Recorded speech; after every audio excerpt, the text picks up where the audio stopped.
साहब आप यहाँ से चलिए, मैं तो गोली मार दूंगा। अल्लाह अकबर, आपको गोली मार दूंगा। अल्लाह अकबर। निकल जल्दी से, चलो फिर मेरे निकल बेटे यहाँ आ से। जाओ अपना। और आपने भी किसी में आइंदा नहीं बैठना। और ये इस बदमाश के साथ बैठा, उसका मैं इलाज करूंगा। अस्सलाम वालेकुम। जब इंसान इसके देखे पांच से कहाँ पहुंच रहे, चल निकल यहाँ से, दफा ले।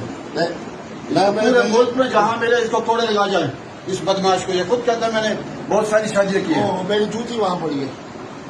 जल्दी से निकले यहाँ से। एक मिनट। और आप लोग उनके साथ क्यों बैठे, इस बदमाश के साथ जो कहता है मैं बहुत सारी शादी करता हूँ, नया दीन बनाया इसने। खाकान लाल मस्जिद में आपने नहीं आना। हाजिर हाजिर। अगर लाल मस्जिद में आए तो मैं यहाँ आपको कोड़े यहाँ बांध के ना कोड़े लगाऊंगा या संसार करूंगा। हाजिर हाजिर हाजिर जनाब, हाजिर यहाँ से हाजिर।